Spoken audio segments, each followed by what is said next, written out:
સાથે વિરોધ કર્યા। વોટ ચોરી મુદ્દે દેશભરમાં કોંગ્રેસ દ્વારા વિરોધ કરવામાં આવી રહ્યો છે। રાહુલ ગાંધી સહિતના નેતાઓની પોલીસે અટકાયત કરી હતી, જે બાદ અમદાવાદમાં ગુજરાત યુનિવર્સિટી પાસે એનએસયુઆઈના કાર્યકરોએ બેનર સાથે વિરોધ કર્યો હતો, જે બાદ રસ્તો રોકી લેતા પોલીસે ટીંગાટોળી કરી કાર્યકરોની અટકાયત કરી હતી। વોટ ચોરી મામલે એનએસયુઆઈના કાર્યકરો સૂત્રોચ્ચાર અને હાથમાં બેનર સાથે ગુજરાત યુનિવર્સિટીના ગેટની બહાર પહોંચ્યા હતા।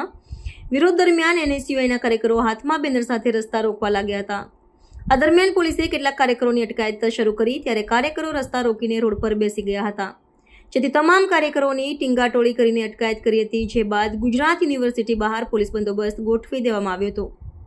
એનએસયુઆઈના નેતા હર્ષ સોનીએ જણાવ્યું કે દેશના ઇલેક્શન કમિશન દ્વારા મતદારોનો ડેટા આપવામાં આવી રહ્યો નથી। અમારા નેતા રાહુલ ગાંધી અવાજ ઉઠાવી રહ્યા છે, છતાં ઇલેક્શન કમિશન બચાવ કરી રહ્યું છે। અમારા નેતાએ વિરોધ કર્યો છે, જે બાદ અમે પણ વિરોધ કરી રહ્યા છીએ।